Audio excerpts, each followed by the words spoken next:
Livre audio.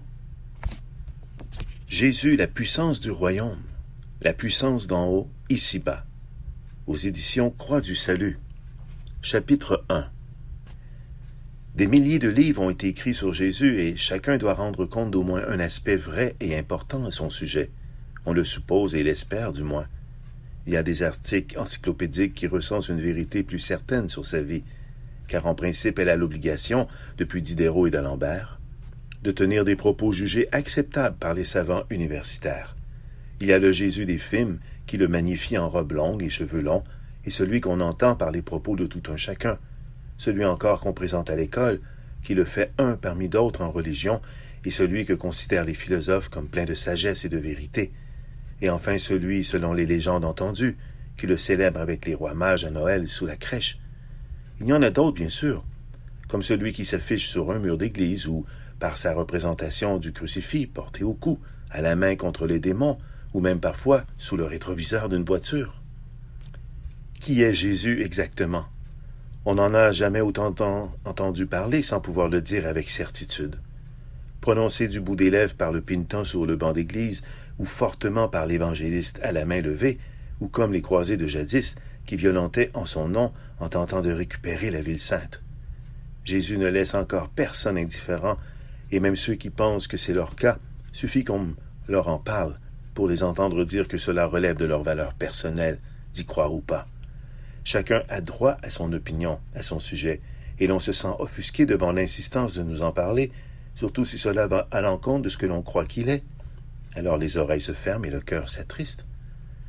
Dans l'Amérique hippie des années 1960, Jésus devient la représentation d'amour du prochain par excellence, et non le Christ devant qui on plie le genou et confesse ses péchés. On retient cette image pour contrer les fusils de la guerre et pour se donner le droit de vivre une vie sans retenue et permissive, engagée à l'épanouissement des plaisirs corporaux et spirituels.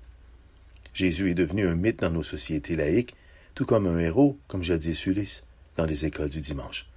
C'est aussi le sauveur qui définit le born again dans les équipes sportives nord-américaines. Et qui est-il?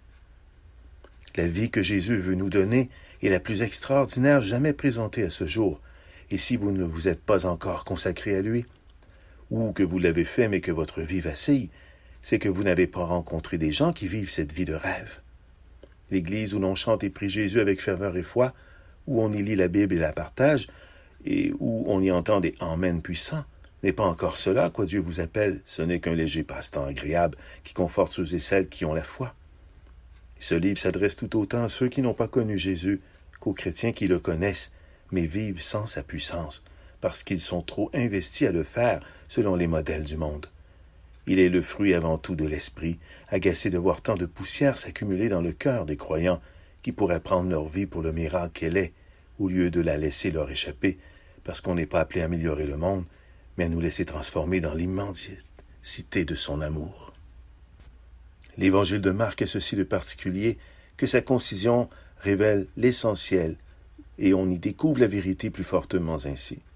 Quand on étudie son livre crayon à la main, on voit à quel point il dépeint toutes les réalités au sujet de Jésus, sans jamais avoir besoin d'aller au-delà de ce qu'il voit et entend, lui ou ceux qui lui rapportent les faits. Notre réflexion s'en inspire grandement. Nous croyons que le message de Jésus doit en premier lieu provenir de lui-même, et pas seulement un peu comme cela est devenu l'habitude. On le constate dans les livres et dans les messages entendus. On parle d'une parole de Jésus, mais on parle surtout des autres messagers de la Bible par la suite, comme si Jésus n'était pas suffisant pour se faire comprendre à tous. Et si on revenait au message de Jésus, tel qu'il se donne dans sa simplicité, si on le découvrait sans toutes les explications et révélations des apôtres dans leurs épîtres ou de celles qu'on entend dans les églises, car, toute vraie qu'elle soit, elle s'éloigne aussi du message direct du Nazaréen. Le défi relevé ici, c'est de partager son message tel que Jésus se laissait voir sur les chemins d'Israël pour leur rappeler que Dieu s'est approché de nous.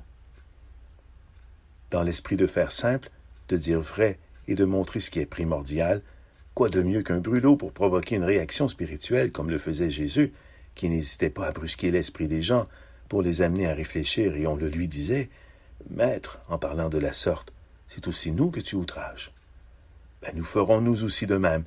Si vous vous demandez ce qu'est qu'être un disciple de Jésus, vous apprendrez que seule la foi pleine du royaume est celle qui vous fera faire ce que Jésus lui-même faisait, rien de moins. Et c'est ce qu'il demande d'ailleurs en disant non seulement d'aller à travers le monde faire des disciples, mais aussi des miracles, des guérisons totales pour le mental, le corps et la spiritualité d'un individu et sa résurrection. Améliorer le royaume du monde n'est pas la solution. Nous sommes appelés à vivre avec puissance dans ce monde, avec les pouvoirs du royaume de Dieu. Ne cherchez plus dans ce monde ce qui se trouve en Dieu.